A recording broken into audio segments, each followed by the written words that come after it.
Primera de Corintios capítulo 3 versículo 11. Vamos a continuar con la serie La identidad de la iglesia. Esta es la enseñanza número 3, es la segunda parte del tema que iniciamos el domingo pasado, que titulamos El fundador y fundamento de la iglesia.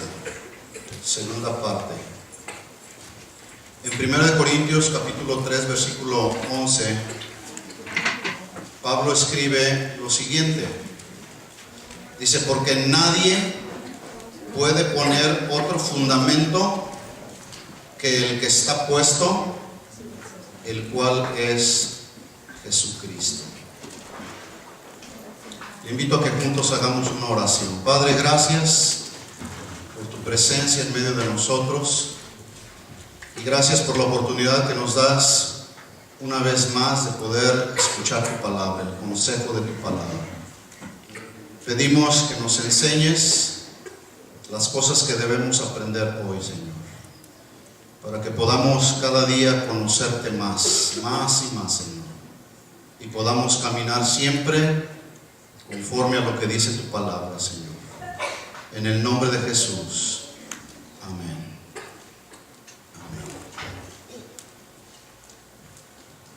La semana pasada aprendimos que el fundador de la iglesia es Jesús.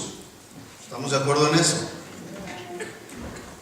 Si hay alguien que tiene una opinión diferente, bueno, pues la Biblia dice que el fundador de la iglesia es Jesús, y que es un error pensar, y mucho menos enseñar, o mucho peor error enseñar que la iglesia está fundada sobre Pedro, cuya traducción ya dijimos es, Pedro se traduce un trozo de piedra pequeña. En otras palabras, es un error afirmar que sobre un hombre falible, mortal y pecador pueda estar fundada la iglesia de Jesucristo. Porque si así fuera, yo creo que hoy, a nuestros días, la iglesia de Jesucristo ya no existiría. Pues el hombre no solamente es pecador, sino dice la Biblia también que es inconstante en todos sus caminos. Por eso Jesús afirmó con toda autoridad, afirmó diciendo: sobre esta roca, refiriéndose a él, sobre esta roca, que se traduce una masa de roca gigante o una piedra de fundación. Él es la piedra de fundación, Jesús. Dice: sobre esta roca edificaré mi iglesia. Es decir, dijo Jesús, yo seré el que la construiré, la iré edificando. Y luego termina Jesús diciendo: y las puertas del Hades, o de la muerte, no prevalecerán contra la iglesia, contra ella. Es decir, que ni las puertas de la muerte, ni ningún otro tipo de oposición podrán detener el avance de mi iglesia, pudiéramos leerlo de esa manera. Una iglesia que está bien fundada y bien establecida sobre esa gran roca gigante e inquebrantable que es Cristo. Y esto necesitan saberlo nuestros hijos. Por eso yo quiero pedirles a todos los padres que mantengan a sus hijos ahí, que los mantengan atentos, que no se levanten. Nuestros hijos necesitan saber todo esto. Ellos están siendo fuertemente bombardeados por muchas filosofías y mucho tipo de enseñanza que se está dando allá afuera, no se diga en la escuela. Así que hagamos de nuestros hijos buenos estudiantes de la Biblia también. Entonces, ya han pasado más de 2000 años desde que Jesús fundó su iglesia, y aún a pesar de que ha habido tanta persecución a la iglesia, aún a pesar de tanta oposición, sufrimiento y dolor que ha experimentado la verdadera iglesia de Jesucristo, quiero decirle que el día de hoy continúa de pie y continúa avanzando. ¿Cuántos están de acuerdo conmigo? La verdadera iglesia. Muchos han sucumbido ya y andan en el mundo, pero la verdadera iglesia de Jesucristo esa sigue de pie aún a pesar de la persecución, aún a pesar del dolor, de la necesidad. Escuche las palabras de uno de los teólogos más sobresalientes del siglo III, llamado Tertuliano de Cartago. Este hombre fue un hombre que se convirtió del catolicismo romano al cristianismo, y dice la historia que su cambio fue tan radical, fue tan genuino y verdadero, que este hombre le gritaba a viva voz, a todo pulmón, a las autoridades romanas que estaban en ese tiempo sacrificando a los verdaderos cristianos. Miren lo que les gritaba este hombre. Él les decía: no importa que nos crucifiquen, no importa que nos torturen, solo sumarán más hombres de nuestro lado. Cuanto más perseguidos seamos por ustedes, más números se estarán multiplicando. Pues la sangre de los verdaderos cristianos, decía él, siempre será una semilla que produzca más cristianos. Qué palabras tan tremendas. Yo pregunto, si hoy experimentáramos una persecución como la que estos hombres estaban experimentando, ¿cuántos de nosotros seríamos capaces de decir: persíganos, continúen torturándonos, porque solamente eso hará que nos vayamos multiplicando? Verdaderamente los cristianos de aquel tiempo estaban bien fundados sobre la roca que es Cristo. En otra ocasión este mismo hombre Tertuliano dijo: los verdaderos cristianos no nacen, se hacen y se forjan a través del sufrimiento. Pero escuchen esto, hermanos, el día de hoy se enseña mucho que el cristiano no debe de sufrir, y por lo tanto el cristiano quiere parar de sufrir.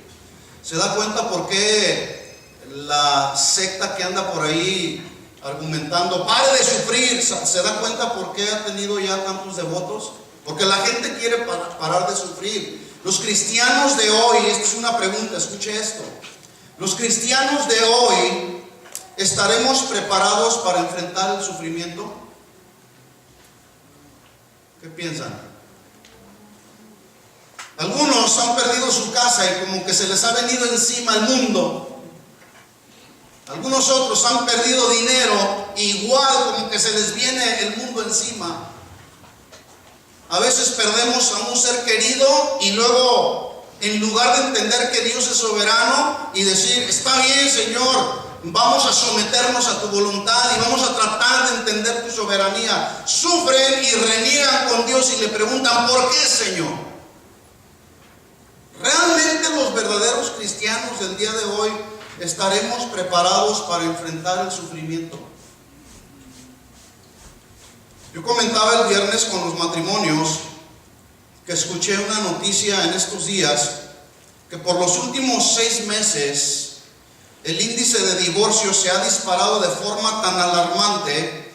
Pero lo más alarmante no es eso, lo alarmante es que la causa que en otro tiempo era el divorcio, era el adulterio, por eso los matrimonios estaban divorciando. El día de hoy, la causa principal por la que matrimonios se están divorciando, ¿cuál cree usted que es? ¿Sabe cuál es? El dinero. El dinero, aunque usted no lo crea. ¿Por qué? Porque la gente no está dispuesta a sufrir. La gente no está dispuesta a contentarse con lo que tiene.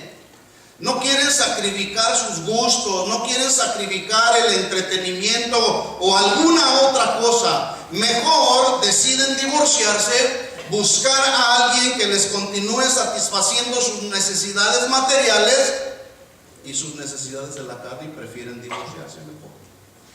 ¿Por qué? Porque la gente no está preparada para sufrir.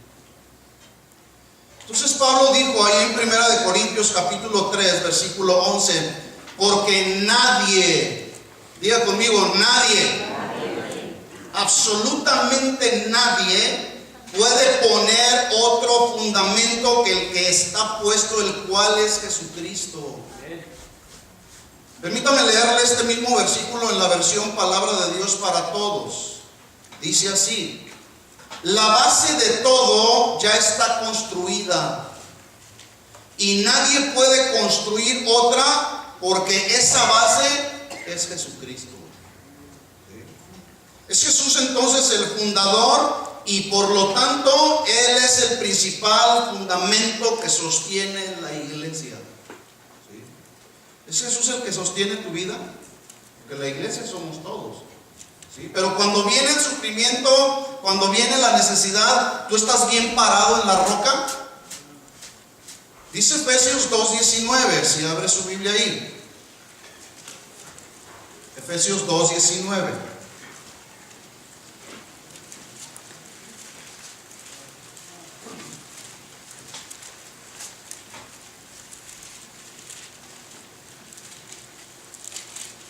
Estamos ahí, Efesios 2:19.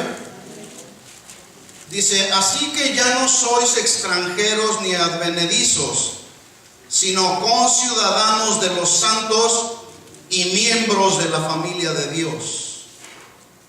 Le leo este versículo también en la versión Palabra de Dios para Todos. Está mucho más claro y de esa manera podemos todos entenderlo mejor. Dice: por lo tanto, ustedes los que no son judíos, ya no son extranjeros, sino ciudadanos junto con el pueblo santo, y forman parte de la familia de Dios. ¿Cuántos forman parte de la familia de Dios? Todo aquel que es nacido de nuevo formará parte de la familia de Dios. El que no ha nacido de nuevo, lo siento mucho, pero no puede decir que forma parte de la familia de Dios. Ahora, ¿cuántos saben que Dios no tiene hijos favoritos? Dios no tiene hijos favoritos. Para Dios no hay distinción. Todos somos iguales en el sentido espiritual delante de Dios. Por lo tanto, si Dios no tiene hijos predilectos y Él no hace acepción de personas y nos acepta a cada uno con nuestros errores, con nuestras debilidades, y nos perdona cada vez que nos equivocamos o cada vez que pecamos, si Él es tan bondadoso y Él es bueno con nosotros, ¿cómo es posible que haya ocasiones en que por alguna causa no nos aceptamos los unos a los otros? ¿Por qué Dios sí lo hace y entre nosotros no? Algo anda mal, necesitamos corregirlo. Entonces dice Pablo: por lo tanto ustedes, los que no son judíos, ya no son extranjeros, sino ciudadanos junto con el pueblo santo, y forman parte de la familia de Dios. Por lo tanto, si tú agredes o si tú difamas a alguien que está por ahí a tu lado, estás atentando contra la familia de Dios. Cuando Pablo escribe que la iglesia de Éfeso debería de ser edificada, bueno, déjenme leer antes el versículo 20, Efesios 2:20. Entonces, todos forman parte de la familia de Dios, versículo 20, edificados sobre el fundamento de los apóstoles y profetas, siendo la principal piedra del ángulo Pedro mismo. ¿Quién? Jesucristo. Y cuando Pablo está escribiendo ahí que debía ser la iglesia edificada sobre el fundamento de los apóstoles y profetas, probablemente alguien pudiera decir: bueno, entonces ¿por qué dice ahí que edificado sobre el fundamento de los apóstoles? No significa que ellos serían el fundamento, sino más bien la enseñanza que ellos estaban impartiendo a la iglesia.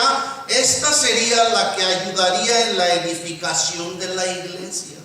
Por lo tanto, es Jesucristo mismo como la principal piedra del ángulo, versículo 21, en quien todo el edificio, bien coordinado, va creciendo para ser un templo santo en el Señor. Todo el edificio bien coordinado. Esta palabra coordinar habla de bien acoplado. Mire cómo en este edificio cada parte está en su lugar, está bien acoplada, está bien ajustada, cada parte en su lugar debido. Así debe de estar la iglesia. Cada uno de nosotros debemos estar en nuestro lugar. Si tú fuiste llamado a ser el brazo, ahí permanece. Si fuiste llamado en el cuerpo de Cristo a ser el pie, ahí permanece. Si fuiste llamado a ser el dedo gordo del pie izquierdo, ahí permanece. Cada uno en su lugar, bien acoplado, bien ajustado, para entonces ir juntos creciendo, siendo el templo santo del Señor. Versículo 21. Leo este versículo 21 que acabamos de leer en la versión Dios habla hoy. Dice: en Cristo todo el edificio va levantándose en todas y cada una de sus partes, hasta llegar a ser en el Señor un templo santo donde pueda habitar la presencia de Dios. Yo pregunto, ¿Dios habitará en un templo que está sucio? ¿En un templo que se ha corrompido con el pecado y las cosas de este mundo? No. Por lo tanto, necesitamos buscar cada día en la presencia del Señor, purificarnos, limpiarnos y lavarnos y pidiendo perdón a Él. Entonces, para que en Cristo el edificio, el templo, la iglesia que somos todos vaya levantándose y vaya creciendo, cada una de sus partes, vuelvo a repetir, deben de estar en su debido lugar. Y para estar cada una de las partes en su debido lugar, necesitamos conocer cuáles son las bases sobre las cuales debe de creer y descansar la iglesia de Cristo. Yo pregunto, ¿la iglesia de Cristo debe de creer en el atar al diablo? ¿La iglesia de Cristo debe de creer en pisotear al diablo? ¿La iglesia de Cristo debe de creer que lo que dices recibes? Muchos creen en eso. Por cierto, hago un paréntesis aquí. Quiero recomendarles que escuchen la conferencia del día de hoy que el pastor Chuy Olivares compartió acerca de las maldiciones generacionales. ¿Será cierto que los cristianos heredamos las maldiciones de nuestras generaciones pasadas? Bueno, le recomiendo que lo escuche, ¿sí?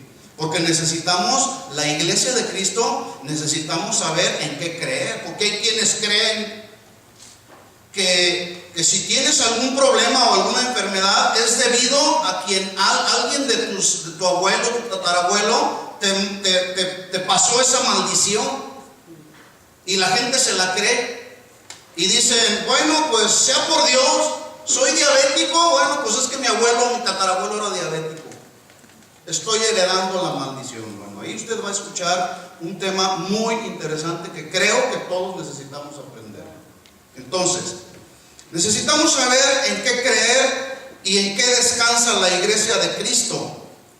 Y necesitamos tener en nuestra mano esos ladrillos que debemos poner uno sobre otro en nuestra vida cristiana, para que vayamos creciendo cada día y siendo edificados en la roca, en el fundamento principal que es Cristo. Y eso, vuelvo a repetir, nuestros hijos necesitan saberlo. Así que si se duerme, despiértenlo. ¿Estás escuchando, hijo? Si alguno de ustedes no sabe por qué están aquí los jóvenes, pregúntenles a algunos otros que estuvieron el domingo aquí. ¿Sí? Hay una razón muy clara por la cual hemos decidido que los jóvenes estén aquí. Entonces, pongan atención. Voy a mencionar a continuación 12 bases principales o ladrillos que forman las doctrinas fundamentales de los cristianos. Todas aquellas personas o grupos que crean, practiquen y construyan con estos ladrillos poniendo uno sobre otro, serán considerados nuestros hermanos en Cristo. No voy a terminar, voy a dar solamente a ver hasta dónde alcanzamos a llegar.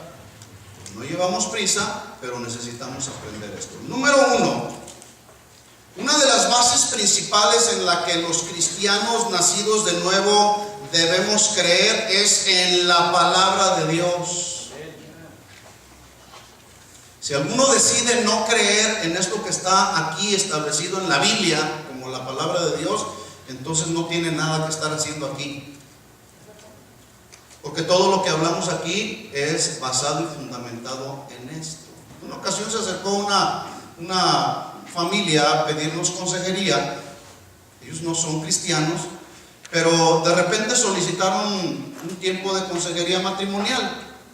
Y en el momento en que los tenía yo ahí en la oficina, yo saqué la Biblia y les dije, miren, yo no soy psicólogo, tampoco soy psiquiatra, tampoco soy no los voy a motivar. Yo soy un pastor y el consejo que yo les voy a dar va a estar basado en la Biblia. ¿Sí? Si ustedes quieren recibir y si ustedes creen en esto, el consejo que yo les voy a dar para que su matrimonio sea restaurado está basado aquí. ¿Creen o no creen en esto? No, pues no creemos. Bueno, pues aquí terminó la sesión de consejería. Íbamos a perder 1 hora, 2 horas. No creen en la Biblia. ¿Sí? Entonces, los cristianos nacidos de nuevo creemos en la absoluta inspiración de la Biblia. Biblia que es, o palabra de Dios que es inerrable, es decir, no puede errar o fallar. La palabra de Dios es infalible, pues consideramos que esto que está escrito aquí es justamente lo que Dios está diciendo. Para nosotros esta es palabra de Dios. ¿Cuántos lo creen? Y si nosotros creemos y confiamos que esta es la palabra de Dios, y cuando tenemos algún problema o alguna situación y vamos a la palabra de Dios y Dios nos dice, esto es lo que tienes que hacer, y tú haces otra cosa, argumentando y diciendo, pues sí, ahí está escrito, pero yo voy a hacer conforme a lo que yo pienso. Si somos cristianos y creemos en la palabra de Dios, necesitamos alinearnos a lo que Él dice, para que nuestra vida entonces sea sanamente edificada. Por lo tanto, debe de ser para los creyentes nacidos de nuevo la única regla de fe y de conducta. ¿Cuántos creen en lo que dice la Biblia? La Biblia no solamente nos enseña, nos educa también la Biblia. Segunda de Timoteo 3:16, versículos muy conocidos. Si abre su Biblia rápidamente ahí.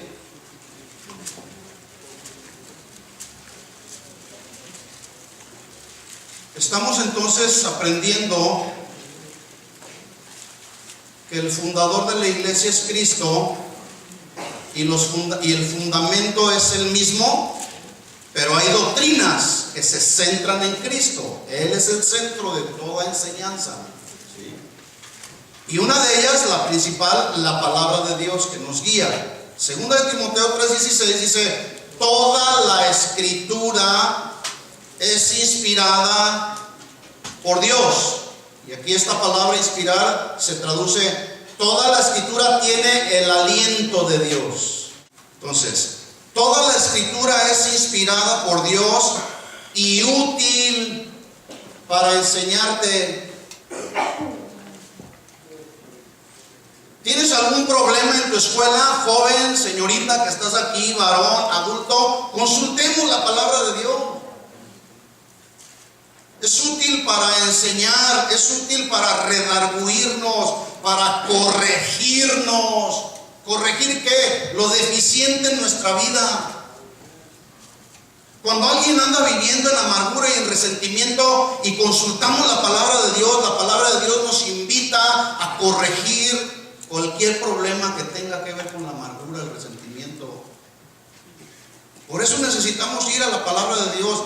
Es útil para instruir en justicia, a fin de que el hombre de Dios sea perfecto, maduro, enteramente preparado para toda buena obra.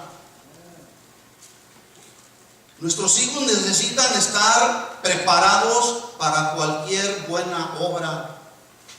Es que yo no sé hacer nada. No, más bien no quieres hacer nada. ¿Sí? Hebreos 4:12 dice, porque la palabra de Dios es viva y es eficaz y más cortante que toda espada de 2 filos y penetra hasta partir el alma y el espíritu, las coyunturas y los tuétanos, y discierne los pensamientos y las intenciones del corazón. La palabra de Dios tiene el poder para transformar a una persona. No son los métodos, no es la psicología, No son las filosofías del mundo lo que van a cambiar a una persona, porque si así fuera, ¿por qué la gente del mundo sigue como sigue? ¿Por qué la gente sigue angustiada y desesperada? Es solamente a través del poder de la palabra de Dios. Pablo dijo: no me avergüenzo del Señor, porque del Evangelio, porque es poder de Dios a todo aquel que cree. Hermanos, padres de familia, necesitamos invitar a nuestros hijos a que crean en el poder que hay en la palabra de Dios.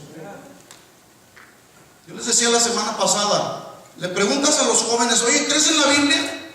No creen en lo que dice aquí. Creen más en las cosas que les enseñan allá en la escuela que en lo que dice la Biblia. La palabra de Dios es viva y es eficaz, y tenemos que ayudarle a nuestros hijos a que la palabra de Dios penetre para que puedan cambiar. Si tu hijo no ha cambiado, es muy probable que la palabra no ha penetrado en su corazón.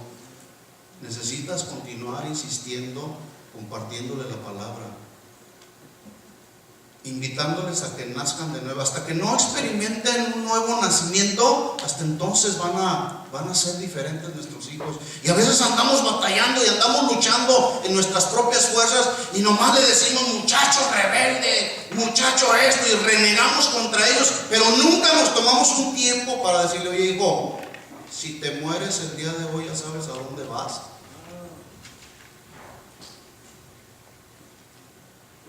Si no has nacido de nuevo, se lo aseguro que no te vas a ir con el Señor. No los estoy asustando, no lo digo yo, lo dice la Biblia.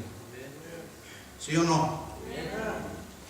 Así que la palabra de Dios es viva y es eficaz. ¿A cuántos ha cambiado la palabra? Y nos continúa cambiando, y nos continúa redarguyendo. Cada que nos exponemos a la palabra de Dios, jamás habrá un momento que tú te expongas a la palabra de Dios, jamás tú podrás decir: a mí yo no entiendo lo que dice ahí. Porque cada que nos exponemos a la palabra de Dios, siempre habrá algo que Dios nos quiere hablar. Siempre habrá algo que Dios nos quiere enseñar. Entonces, número 2. Otra de las bases en la que creemos los cristianos nacidos de nuevo es en un solo Dios, manifestado como Padre, como Hijo y como el Espíritu Santo. En otras palabras, creemos en la Trinidad, en la doctrina de la Trinidad. Porque hay quienes no creen. ¿Sí? Lucas capítulo 3, versículo 21. Vamos a leer algunos versículos para que juntos podamos apreciar claramente esta verdad.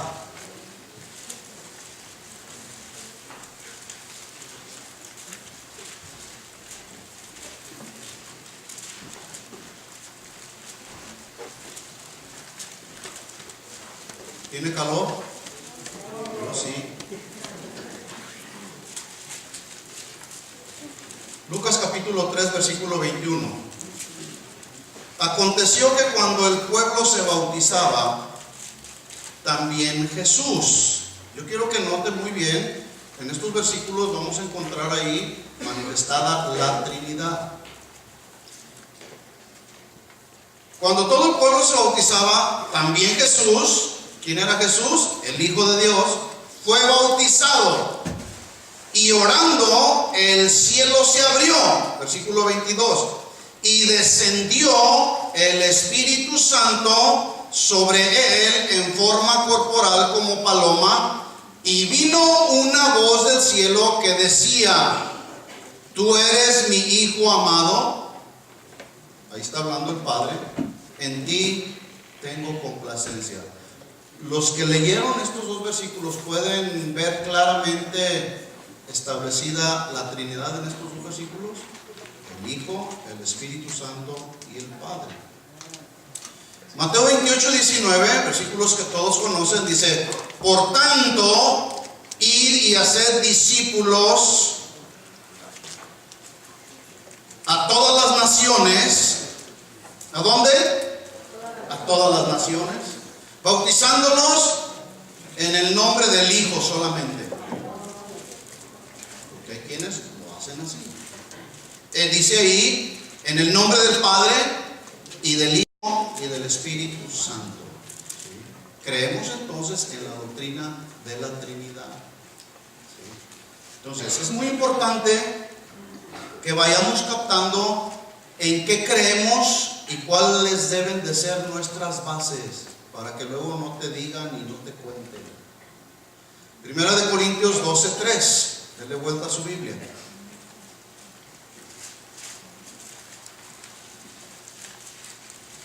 Primera de Corintios, capítulo 12, versículo 3.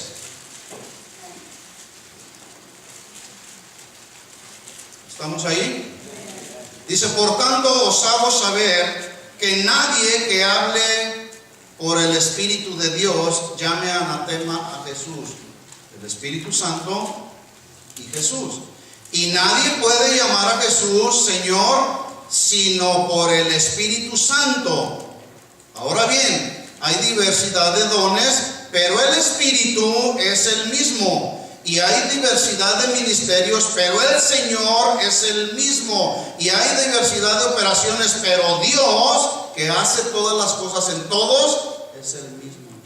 Ahí está una vez más manifestada la Trinidad. Estos versículos entonces, y muchos otros más que usted puede descubrir en la Escritura, hablan acerca de la doctrina de la Trinidad en la que creemos los cristianos nacidos de nuevo. Y esto nos debe de identificar. Número 3. Los cristianos nacidos de nuevo creemos en el nacimiento virginal de nuestro Señor Jesucristo por la obra y gracia del Espíritu Santo. Mateo 1:18, si vamos ahí, dice: el nacimiento de Jesús fue así, para que no te digan y no te cuenten. Estando desposada, aquí se traduce comprometida, María, comprometida en matrimonio, María su madre con José, antes que se juntasen, se halló que había concebido del Espíritu Santo. ¿Cuántos creen esto? Ahora, ¿por qué lo crees? ¿Por qué lo creen? Porque lo dice la Biblia. Y porque la Biblia es la palabra de Dios, es el aliento de Dios, la inspiración de Dios. Entonces, versículo 19. José su marido, como era justo y no quería infamarla, quiso dejarla secretamente. Es decir, José supuso o pensaba que María por ahí había tenido algún desliz. Se dio cuenta que estaba esperando un bebé. Versículo 20. Y pensando él en esto, he aquí un ángel del Señor le apareció en sueños y le dijo: José, hijo de David, no temas recibir a María tu mujer, porque lo que en ella es engendrado ¿de quién? Engendrado del Espíritu Santo es. Por lo tanto, estos versículos están confirmando en lo que usted y yo como la iglesia de Jesucristo necesitamos creer, y en esta doctrina necesitamos descansar. Lo que es engendrado del Espíritu Santo es, versículo 21, y dará a luz un hijo y llamará su nombre Jesús, porque él salvará a su pueblo de sus pecados. ¿Cuántos han sido liberados de los pecados? Gracias al sacrificio de Jesús en la cruz del Calvario. 22.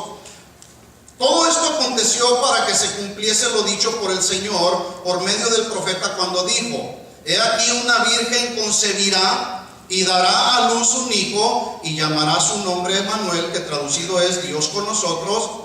Y despertando José del sueño, hizo como el ángel del Señor le había mandado y recibió a su mujer. Si este hombre no hubiera tenido una revelación de que lo que estaba en el vientre de María era engendrado del Espíritu Santo, no la hubiera tomado como su mujer. Versículo 25. Pero no la conoció, y aquí esta palabra significa, no tuvo relaciones sexuales con ella hasta que dio a luz a su hijo primogénito y le puso por nombre Jesús. Entonces, la tercera base en la que los cristianos nacidos de nuevo debemos descansar y confiar es creer en el nacimiento virginal de nuestro Señor Jesucristo. La número 4, creemos en la doble naturaleza de nuestro Señor Jesucristo. Naturaleza divina como verdadero Hijo de Dios y humana como verdadero Hijo de hombre, pero sin pecado.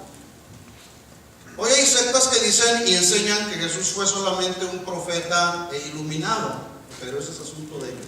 No nos vamos a meter en ese asunto. Sí. Creemos en la doble naturaleza de Jesucristo, como Hijo de Dios, divinamente enviado a la tierra, como humano, como verdadero Hijo de hombre, pero sin pecado. Filipenses capítulo 2.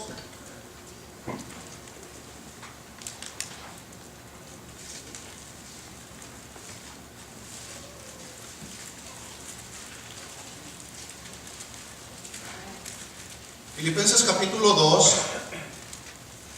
versículo 5 en adelante. Vaya haciendo sus notas porque vamos a hacer un examen al final.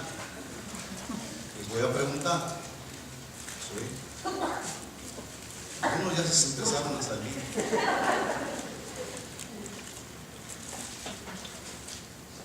Después que enseñemos esto, de aquí se desprenden algunas de las doctrinas, como es el nuevo nacimiento, precisamente, que algunos no saben. ¿Qué es el nuevo nacimiento? O vamos a dar respuesta a la pregunta, ¿realmente seré nacido de nuevo? Vamos a ver si hay evidencias o frutos del nuevo nacimiento, pero necesitamos poner las bases. Entonces, creemos en la naturaleza de nuestro Señor Jesús como divina y humana. Filipenses 2:5 dice: haya pues en ustedes este sentir que hubo también en Cristo Jesús, el cual, siendo en forma de Dios, no estimó el ser igual a Dios como cosa a que aferrarse, sino que se despojó de sí mismo o a sí mismo, tomando forma de siervo, hecho semejante ¿a quién? Semejante a los hombres, y estando en la condición de hombre, ahí está, se humilló a sí mismo, haciéndose obediente hasta la muerte y muerte de cruz, por lo cual Dios también lo exaltó hasta lo sumo y le dio un nombre que es sobre todo nombre, para que en el nombre de Jesús se doble toda rodilla de los que están en los cielos, en la tierra y debajo de la tierra, y toda lengua confiese que Jesucristo es el Señor, para la gloria de Dios Padre. Mateo 14 narra cuando Jesús camina sobre el mar. La semana pasada lo vimos. Rescata a Pedro, que se hundió. Al subir los dos a la barca, después de haber parado los vientos y las tormentas, cuando ellos suben a la barca, se calman los vientos. Entonces los que estaban en la barca, dice la Biblia, que lo adoraron diciendo: verdaderamente eres el Hijo de Dios. Pero ahí estaba en forma humana. Sí. Hebreos 4:14. Dele vuelta ya a su Biblia rápidamente.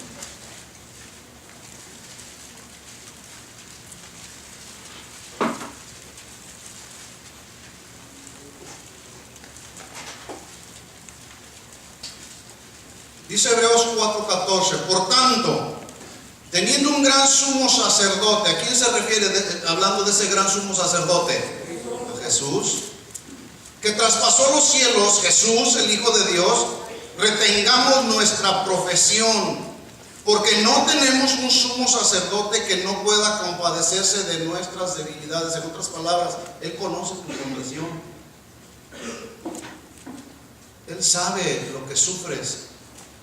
Él sabe cuáles son tus debilidades. Él sabe lo que estás pensando en este momento. No tenemos un sumo sacerdote que no pueda compadecerse de nuestras debilidades, sino uno que fue tentado en todo según nuestra semejanza, pero sin pecado. Entonces creemos la iglesia de Jesucristo, nacida de nuevo. Creemos en la doble personalidad de Jesús, divino y humano, como Hijo de Dios y como Hijo de hombre. Y en esa base necesitamos descansar. Número 5. Creemos en el sacrificio y la muerte expiatoria de nuestro Señor Jesucristo. ¿Qué significa la palabra expiar? La palabra expiar significa reconciliar al mundo con su Creador. Recuerda que todos estábamos en un pleito por causa del pecado, pero gracias a ese sacrificio de Jesús en la cruz del Calvario, cada uno de nosotros, los que nos arrepentimos de nuestros pecados, pedimos perdón, nacimos de nuevo, venimos a reconciliarnos con nuestro Creador, y Jesús cubrió todos nuestros pecados con su sangre. Juan capítulo 3, versículo 16, ¿quién se lo sabe? Porque de tal manera amó Dios al mundo que ha dado a su Hijo unigénito, para que todo aquel que en él crea no se pierda, mas tenga vida eterna. Versículo 17. Porque no envió Dios a su Hijo al mundo para condenar al mundo, sino para que el mundo sea salvo por él. Aquí podemos ver el corazón de Dios, corazón misericordioso de Dios. Versículo 18. El que cree en él no es condenado, pero el que no cree ya ha sido condenado porque no ha creído en el nombre del unigénito Hijo de Dios. Isaías 53. Seguimos adelante. Es muy importante que podamos conocer estas bases en las que descansa la iglesia de Cristo. El desconocerla nos puede llevar a la confusión o a prestar nuestros oídos con aquellas voces que el día de hoy son muchas y se están hablando por allá afuera, pero muchas de esas no tienen su sustento en la palabra de Dios. Sí. Isaías 53:4 dice: ciertamente llevó él nuestras enfermedades y sufrió nuestros dolores, y nosotros le tuvimos por azotado, por herido de Dios y abatido. Mas él herido fue por nuestras rebeliones, molido por nuestros pecados, y el castigo de nuestra paz. ¿Cuántos tienen paz? Está hablando de una paz que tú y yo podemos experimentar en relación a nuestro Creador, que ya no hay pleito, ¿sí? Pero también está hablando de una paz del alma que solamente Dios nos puede dar, ¿sí? Ni las drogas, ni el dinero, ni el alcohol, ni la fama, ni muchas otras cosas que este mundo está ofreciendo nos pueden dar la paz que solamente Jesús nos puede dar. Entonces dice: el castigo de nuestra paz fue sobre él, y por sus llagas fuimos nosotros curados. Todos nosotros nos descarriamos como ovejas, cada cual se apartó por su camino, mas Jehová cargó en él el pecado de todos nosotros. Eso no significa que ya no pecamos, ¿sí? Seguiremos pecando, ¿sí? Pero porque estamos en esta naturaleza, y mientras estemos en esta naturaleza pecaminosa, continuaremos deslizándonos en el pecado. Pero dice la Biblia que abogado tenemos para con el Padre, a Jesucristo nuestro Señor. Número 6. ¿En qué otra cosa debe de descansar la iglesia? Creemos también, la iglesia de Jesucristo, en la resurrección corporal de Jesucristo y su ascensión al cielo. Porque hay quienes no creen en la resurrección, hay quienes creen en la reencarnación. Hace unos meses atrás salió una noticia de un hombre en la India que se casó con una perrita, argumentando que en ese animal había reencarnado la mujer de sus sueños, aunque usted no lo crea. Usted va a la India y usted no puede agarrar un matamoscas y darle y matar a una mosca. Lo andan crucificando. Entonces, en Lucas capítulo 18, versículo 31, Jesús anuncia su muerte por segunda vez. Dele vuelta ya a la Biblia en Lucas capítulo 18.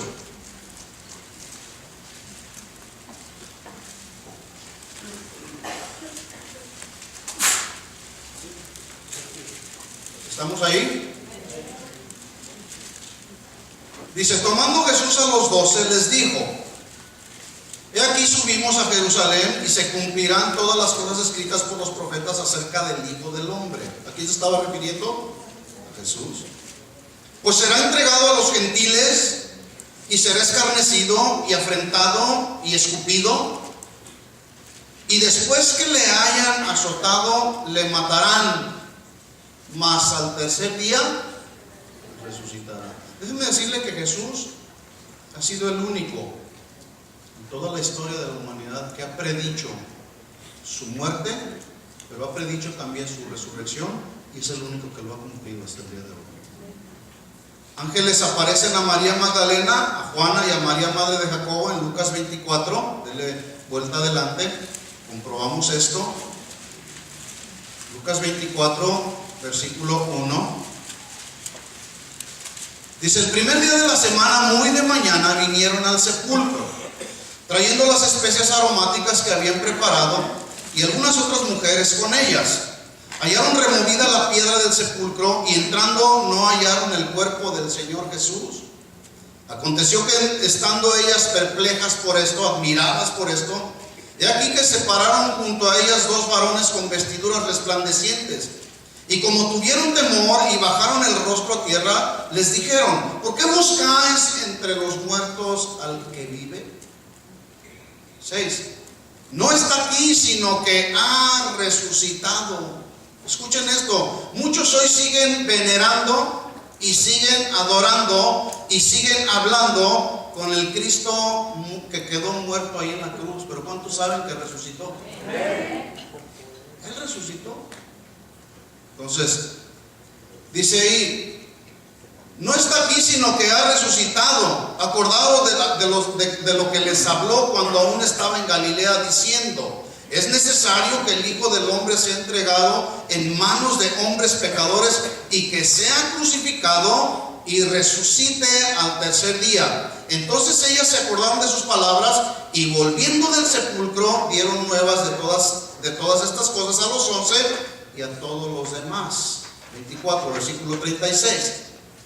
Mientras ellos aún hablaban de estas cosas, Jesús se puso en medio de ellos y les dijo: paz a vosotros. ¿Resucitó Jesús, sí o no?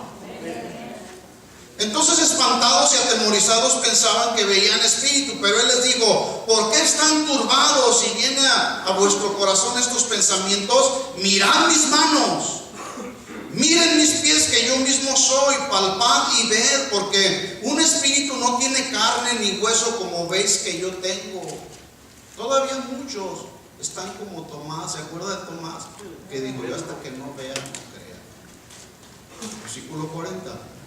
Diciendo esto, Jesús les mostró las manos y los pies, y como todavía ellos de gozo no lo creían y estaban maravillados, les dijo: ¿tenéis algo de comer? Entonces le dieron parte de un pez asado y un panal de miel, y él lo tomó y comió delante de ellos, y les dijo: estas son las palabras que les hablé, que ya se les olvidó, aún estando con ustedes, que era necesario que se cumpliese todo lo que está escrito de mí en la ley de Moisés, en los profetas y en los salmos. Entonces les abrió el entendimiento para que comprendiesen las escrituras, y les digo: así está escrito, y así fue necesario que el Cristo padeciese y resucitase de los muertos al tercer día. ¿Cuántos creen en esto? Bueno, estas son solamente 6. La semana que entra vamos a continuar con otras 6. Pero son 6 de las creencias y fundamentos en las que los cristianos nacidos de nuevo necesitamos descansar. ¿Sí? Estúdielas bien, memorícelas en su corazón con cada uno de los versículos, y cuando alguien venga a decirle que Jesús fue un profeta y un iluminado, usted puede citarle algunas de estas escrituras que hemos estado estudiando en esta hora. Vamos a ponernos de pie y vamos a orar al Señor.